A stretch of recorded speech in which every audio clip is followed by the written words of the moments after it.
Assalamu alaikum viewers, welcome to our new video. This video is related to probability. What is given in this question?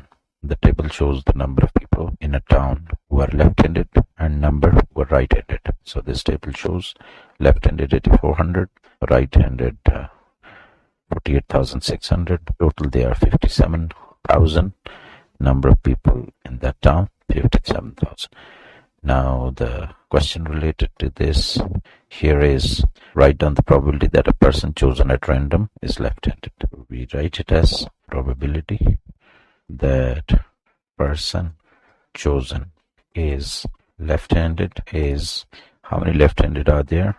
8400 out of total 57,000. So two zeros cancelled by two zeros. So this is 84 by 570. We can write it as 3 multiplied by 21 and 3 multiplied by 190. These two get cancelled.